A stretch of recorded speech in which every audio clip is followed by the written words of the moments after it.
নিভে এসেছে সুন্দরবনের চাঁদপাই রেঞ্জের আগুন, জীববৈচিত্র্যের ক্ষয়ক্ষতি নিরূপণে কাজ করছে বিশেষজ্ঞ টিম। নবায়নযোগ্য জ্বালানির আশা দেখাচ্ছে কক্সবাজারের বিদ্যুৎ প্রকল্প ও উপকূল জুড়ে উৎপাদনের সম্ভাবনা। প্রথম ধাপে উপজেলা নির্বাচনের প্রচার শেষ হচ্ছে আজ, যে কোনো মূল্যে ভোট সুষ্ঠু করতে চায় কমিশন।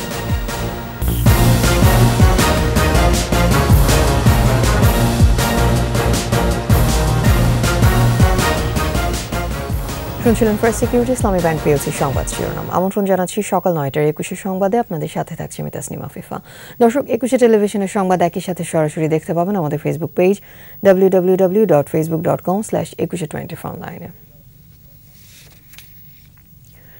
নিভে এসেছে সুন্দরবনের চাঁদপাই রেঞ্জের আগুন। প্রধান বন সংরক্ষক আমির হোসাইন চৌধুরী জানিয়েছেন, বনের কোথাও আগুন নেই এখন, তবে সকাল থেকে কাজ শুরু করেছে পর্যবেক্ষক দল। এছাড়া বিশেষজ্ঞ টিমের মাধ্যমে আগুনে জীববৈচিত্র্যের ক্ষয়ক্ষতি নির্ণয় করা হবে। প্রতিনিধিদের তথ্যচিত্রে রিপোর্ট মাসুম আলিসা। সুন্দরবনের পূর্ব বন বিভাগের চাঁদপাই রেঞ্জের আমুরবুনিয়া এলাকার লাগা আগুন নিভে এসেছে। এর আগে রোববার সন্ধ্যায় ফায়ার সার্ভিস, বন বিভাগ, নৌ ও বিমান বাহিনীর 24 ঘন্টার চেষ্টায় আগুন নিয়ন্ত্রণে আসে।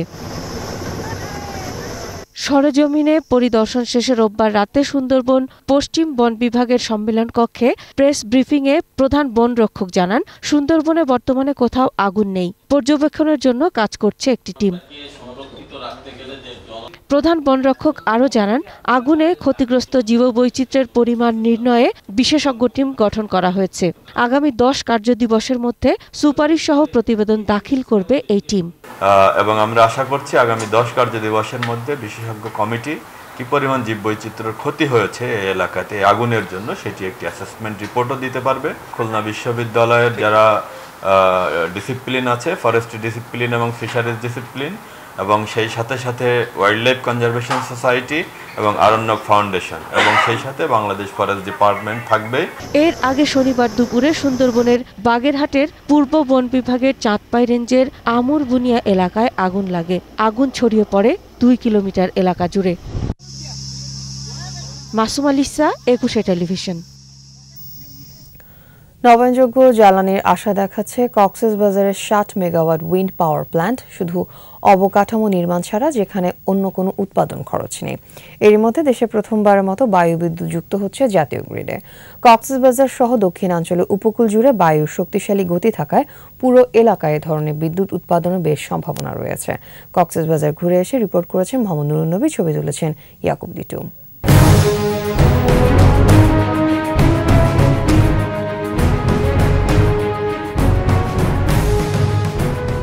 90 মিটারের এক একটি টাওয়ার, 60 মিটারের ত্রিমাত্রিক পাখা। বায়ুপ্রবাহ যে কোণেই আসুক না কেন, ত্রিমাত্রিক এই পাখাগুলো তা আহরণ করতে পারে। আর এই পাখা ঘোরায় টারবাইনের চাকা, তৈরি করে বৈদ্যুতিক শক্তি। এই আশা জাগানিয়া চিত্র কক্সবাজারের বাঘখালী নদীর খুরুশকুল উপকূলের। প্রত্যেকটি টারবাইন 3 মেগাওয়াট বিদ্যুৎ তৈরি করছে। রক্ষণাবেক্ষণ বাদে 22টি টারবাইনে বিদ্যুৎ কেন্দ্রটির সক্ষমতা দাপ্তরিকভাবে 60 megawatt.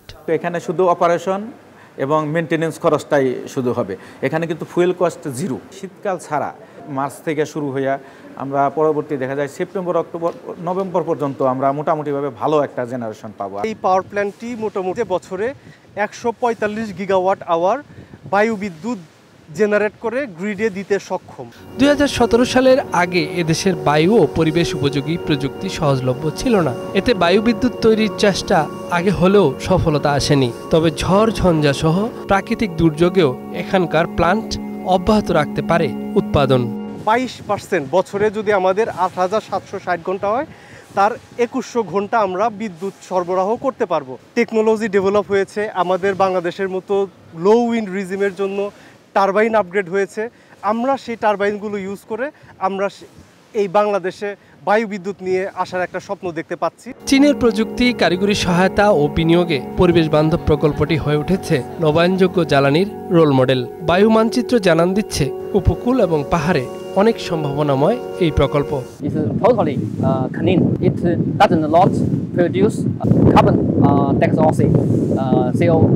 Because you know here all the turbine generator is working everybody happy.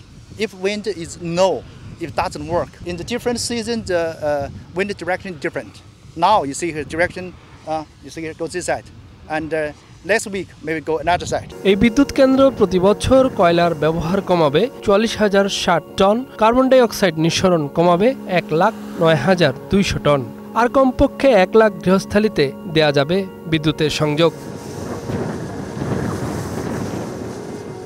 7-8 বছর আগেও এমনটা ধারণা ছিল যে বাংলাদেশের বায়ুর সম্ভাবনা একেবারেই নেই, কিন্তু কক্সবাজারের এই উইন্ড ফার্ম ধারণা পাল্টে দিয়েছে। এখান থেকে 60 মেগাওয়াট বিদ্যুৎ উৎপন্ন হচ্ছে এবং নিয়মিতভাবে জাতীয় গ্রিডে যুক্ত হচ্ছে। বাংলাদেশে যে বিশাল উপকূল রয়েছে সেখানে এই বায়ু ব্যবহার করে বিদ্যুৎ উৎপন্ন করা সম্ভব। সেক্ষেত্রে সরকারের যে নবায়নযোগ্য জ্বালানি 2041 সালে 40% নিয়ে যাওয়ার পরিকল্পনা, সেটাও এগিয়ে নেওয়া সম্ভব। মোহাম্মদ নুরুন নবী, একুশে টেলিভিশন, কক্সবাজার। প্রথম ধাপের 152 উপজেলা পরিষদ নির্বাচনে প্রচার শেষ হচ্ছে আজ মধ্যরাতে। ভোট গ্রহণ 8 মে। প্রার্থীদের নানান প্রতিশ্রুতি আর অভিযোগ পাল্টা অভিযোগে জমজমাট শেষ সময় প্রচারণা। অন্যদিকে যে কোনো মূল্যে নির্বাচন সুষ্ঠু করতে চায় কমিশন। প্রতিনিধিদের সহায়তা আরও জানাচ্ছেন খুরশিদ আলম মুকুল। মধ্যরাতে শেষ হচ্ছে ষষ্ঠ উপজেলা পরিষদ নির্বাচনের প্রথম ধাপের প্রচারণা। বৈশাখের খরতাপেও ক্লান্তিহীন ভোটের মাঠ চষে বেড়াচ্ছেন প্রার্থী সমর্থকরা। ব্যানার, ফেস্টুন আর পোস্টারে ছেয়ে গেছে নীলফামারীর ডিমলা ও ডুমারের পথঘাট। ভোটারদের মঞ্চে নানা প্রতিশ্রুতি দিচ্ছেন ডুমারের 8 এবং ডিমলার 4 জন চেয়ারম্যান প্রার্থী। প্রচারণায় বাধা এবং ভোটের পরিবেশ নিয়ে রয়েছে অভিযোগ পাল্টা অভিযোগও। প্রতিটি পাড়ায়, প্রতিটি গ্রামে, প্রতিটি ধর্মসভা, প্রতিটি সব জায়গায় আমার উপস্থিতি সর্বাগ্রে ছিল। মানুষগুলো আতঙ্কিত, চিন্তিত যে আসলে আমরা ভোট আমাকে দেবে, কিন্তু ফলাফল কি হবে, ফলাফল নিয়ে মানুষ চিন্তিত। প্রচারণায় থেমে নেই পুরুষ ও মহিলা ভাইস চেয়ারম্যান পদের প্রার্থীরাও। বাংলাদেশ সরকার যে স্মার্ট বাংলাদেশ ঘোষণা করেছে সেটার লক্ষ্যে আমি কাজ করে যাব। নির্বিঘ্নে ভোট দিতে চান ভোটাররাও। অবাধ, সুষ্ঠু এবং সুন্দর নির্বাচন হোক। যাকে নির্বাচিত করব তার দ্বারা আশা করি তিনি যেন এলাকার উন্নয়ন অব্যাহত রাখে। শান্তিপূর্ণ ভোটের সব প্রস্তুতি শেষ করেছে নির্বাচন কমিশন। কেউ ব্যালট বাক্স ছিনতাই করবে বা আমার ব্যালট পেপারের মধ্যে হাত দিবে, এরকম সমর্থকদের হওয়ার কথা না। সুনামগঞ্জের দিরাই ও সাল্লায় 2,87,127 জন ভোটারের মঞ্চে গণসংযোগ প্রায় শেষ করে এনেছেন প্রার্থীরা। এ 2 উপজেলায় প্রতিদ্বন্দ্বিতা করছেন 10 জন চেয়ারম্যান, 9 জন ভাইস চেয়ারম্যান এবং 6 জন সংরক্ষিত নারী ভাইস চেয়ারম্যান প্রার্থী। আমার নির্বাচনে জনগণ যে সাড়া দিচ্ছে, আমি খুবই আশাবাদী। সারা উপজেলায় আমার সব জায়গায় ভোট আছে এবং আমি আশাবাদী। আমরা আচরণবিধি মেনেই চলতেছি এবং আচরণবিধি মেনেই আমরা নির্বাচন করব। এলাকার উন্নয়নে কাজ করা যোগ্য প্রার্থীকেই বেছে নিতে চান ভোটাররা। এমন একজন প্রার্থীকে আমরা নির্বাচিত করব যার সাহস আছে, যে শিক্ষিত এবং সাল্লার গণমানুষের কথা বলবে।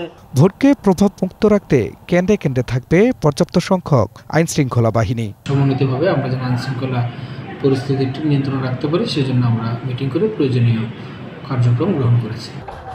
খুরশিদ আলম মুকুল, একুশে টেলিভিশন। সংবাদে নিচ্ছি বিরতির পর যা থাকবে। ফুটপাথে শরবতে মারাত্মক স্বাস্থ্য ঝুঁকি, গরমে ছাতা ও পানির বোতল সঙ্গে রাখার পরামর্শ। আপনারা দেখছেন সকাল 9টার 21 সংবাদ। ফুটপাথে শরবতে রয়েছে মারাত্মক স্বাস্থ্য ঝুঁকি।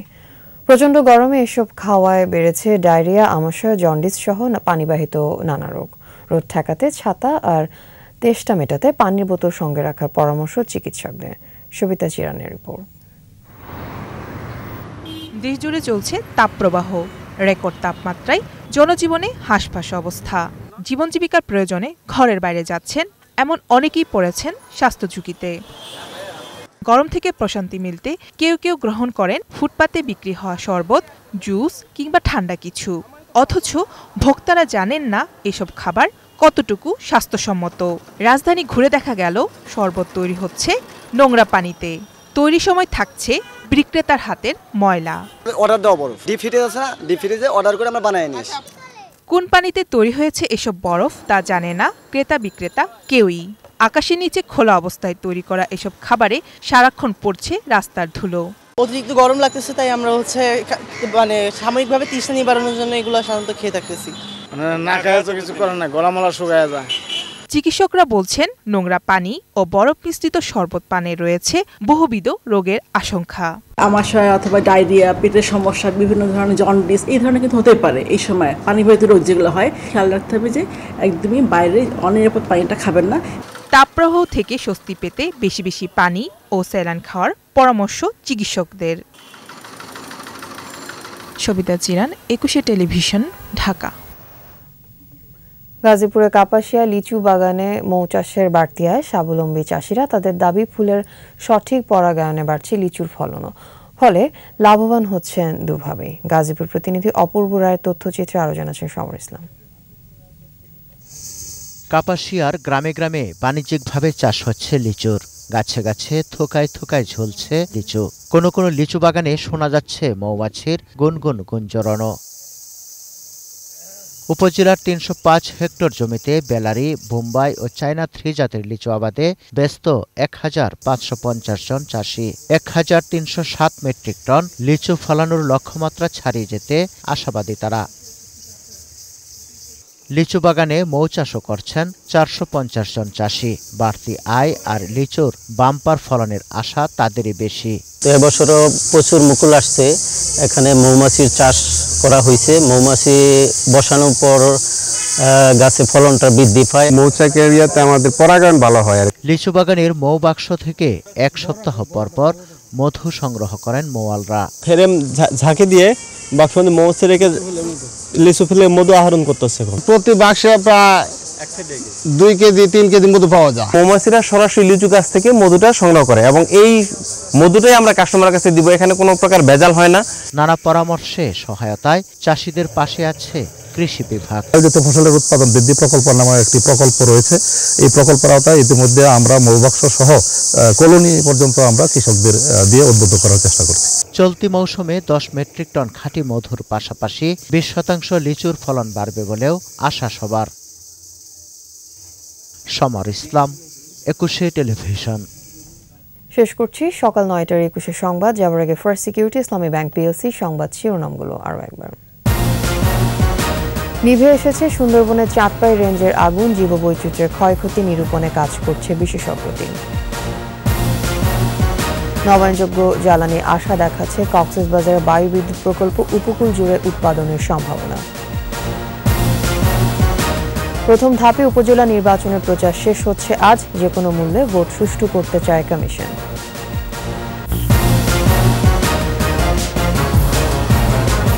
সর্বশেষ খবর জানতে ডায়াল করুন 2021 নম্বরে, ভিজিট করুন 21-tv.com ওয়েবসাইটে। এছাড়া ফেসবুকে লগ ইন করতে পারেন facebook.com/2124 অনলাইনে। এতক্ষণ সাথে থাকার জন্য ধন্যবাদ। আমাদের পরবর্তী সংবাদ দুপুর 12টায় দেখার আমন্ত্রণ রইল। 21-এর সাথে থাকুন।